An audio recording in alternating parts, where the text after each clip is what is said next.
Monday. It's good to see you all here. We have another busy week. When is it not a busy week here at the White House? As you all know, we'll be traveling to Michigan tomorrow. I know the president's really looking forward to it. He's going to give a speech at the Detroit Economic Club, in addition to touring a factory in Dearborn, Michigan that produces F-150s. And my understanding is Ford is ramping up that manufacturing and also going to be hiring more American workers at this facility thanks to President Trump's policy. So he'll be doing that tomorrow and talking about all of the great economic news, which I would be remiss if I did not point out to you all. We have mortgage rates falling below 6% for the first time in years. Thank you, NBC, for this very fair and honest headline. But this is the truth, and these are the facts thanks to President Trump's economic policies. So frankly, they're hard to deny.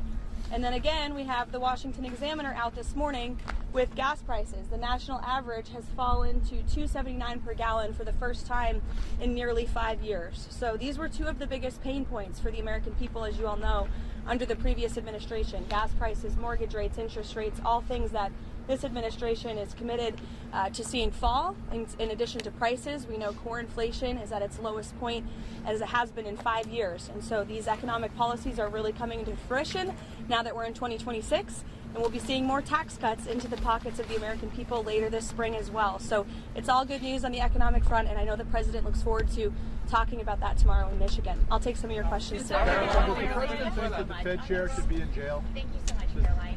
Jerome Powell, President Trump has mentioned on multiple occasions that the administration could probably bring a lawsuit against him. Did the president ever direct DOJ officials to open an investigation into Powell? No. And can you reassure the American public that his longstanding criticisms and public comments about Powell had nothing to do with the investigation? Look, the president has every right to criticize the Fed chair. He has a First Amendment right, just like all of you do. And one thing for sure, the president's made it quite clear, is Jerome Powell is bad at his job.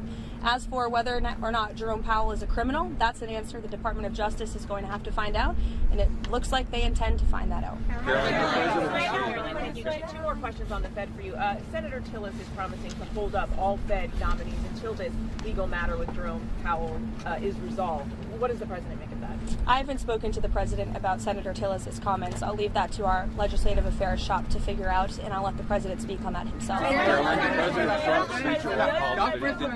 Go ahead. Believe that the Fed should operate independently from him. The president has made it quite clear he thinks Jerome Powell is bad at his job, and the president has made it quite clear, as have many economists, by the way, that interest rates should be lowered, and they should have been lowered a long time ago. But does he believe in the independence of the Fed, Caroline? He has, and he's said that many times. Does the president believe that Jay Powell should go to jail if he lied about Eamon, you're yelling out a question that's being asked in a different way, but it's the same exact question as we just answered, and I just answered it. We'll let the Department of Justice determine that. Caroline, is airstrikes off the table in Iran, and does he believe there's a potential path to end the protest there without military action? Well, I think one thing President Trump is very good at is always keeping all of his options on the table, and airstrikes would be one of the many, many options that are on the table for the commander-in-chief.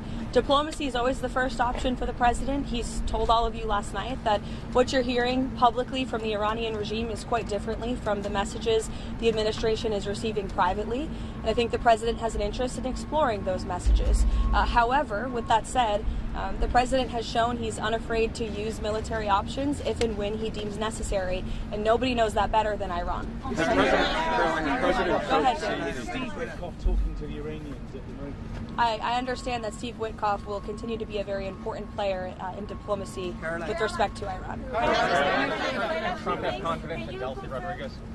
I think the last week has shown that the president made the right, realistic assessment of what needed to take place in Venezuela at this moment in time. And the interim authorities and Delcy Rodriguez and her team have been very cooperative with the United States and the president and his team, as evidenced by the massive energy deal that the president was able to cut with the interim authorities, their commitment to release Venezuelan political prisoners, which we also saw last week.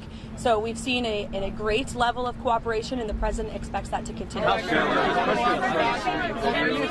ahead. Sorry. And how soon does he want to see elections in Venezuela? I think right now it's still too soon to say, and I don't want to set a deadline for the president. What's the meeting this morning with Marco Rubio about Venezuela? What can we see this week? on Venezuela? More meetings? The president meets with the Secretary of State and National Security Advisor daily, sometimes multiple times a day, and so it was on a range of topics, as it always is. Does President Trump expect on Venezuela?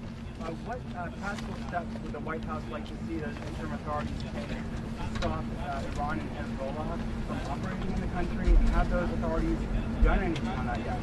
I think right now the main correspondence with the interim authorities is really focused on obviously ensuring stability and prosperity and continued cooperation with respect to energy. As you all know, there was a very powerful and big group of oil executives who were here at the White House on Friday, and so continuing to iron out some of these energy deals. We also have made it very clear, the president's made it very clear, that we don't want to see any more drug boats sailing from Venezuela towards the United States of America, which we have not, frankly, in the last week. President's also made it very clear that only oil tankers that are approved by the United States of America will be flowing from Venezuela, and we will continue to seize ships that are stateless or that are not approved for commerce by the United States.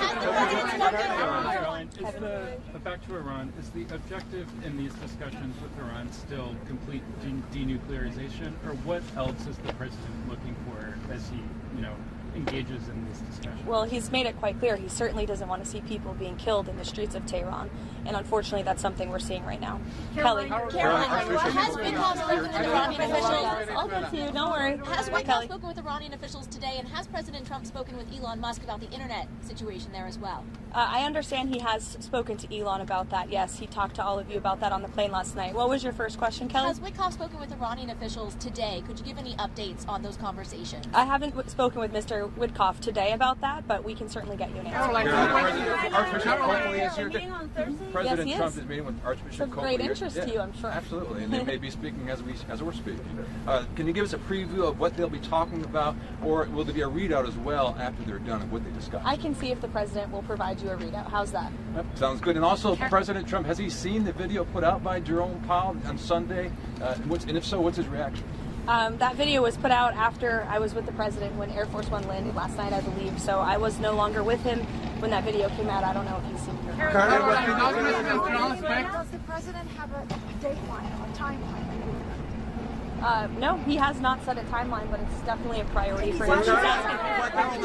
She's asking about Greenland, and I think the president was very clear last night. He said that he wants to see the United States acquire Greenland because he feels that if we do not, then it will eventually be acquired or even perhaps hostily taken over by either China or Russia, which is not a good thing for the United States or for Europe or for Greenland as well. Let's not forget, it would not just be in the best interest of the United States, but perhaps it would be in the best interest of Greenland as well to be part of the United States and protected by the United States. I can't even finish my answer. Everybody's screaming. Go ahead, Monica.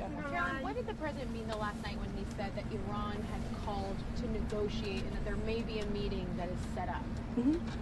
I mean, what else do you want me to explain by that? Who called and who would be a part of that? There was an official from the Iranian government, I believe it was reported earlier, that reached out to a member of the president's very close team, Special Envoy Witkoff, expressing a far different tone than what you're seeing publicly. Secretary Kristi Noem has been front and center in response to this ICE video. Is the president satisfied with her efforts there and all of her media interviews? Yes, 100%. President Trump and I actually spoke about this last night and how Secretary Noem is doing a phenomenal job, not just securing the border, which she and the president did together in record time, but also in defense of the brave men and women of ICE who put on a law enforcement uniform every single day to protect our communities and to protect all of you and every American, regardless if they are Democrat or Republican.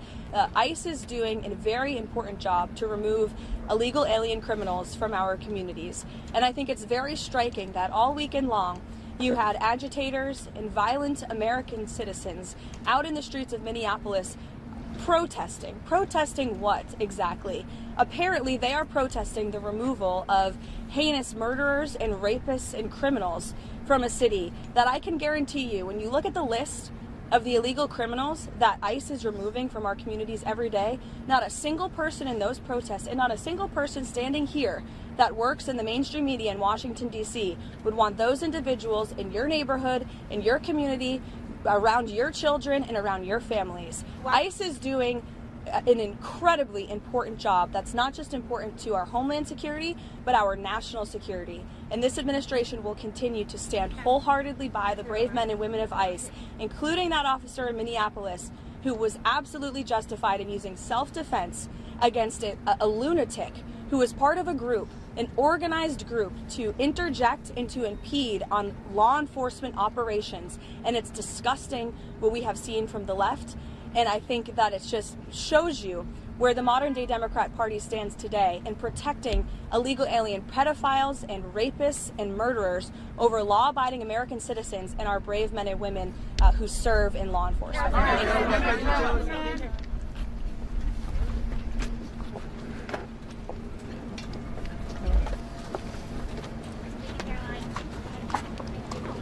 Thank you.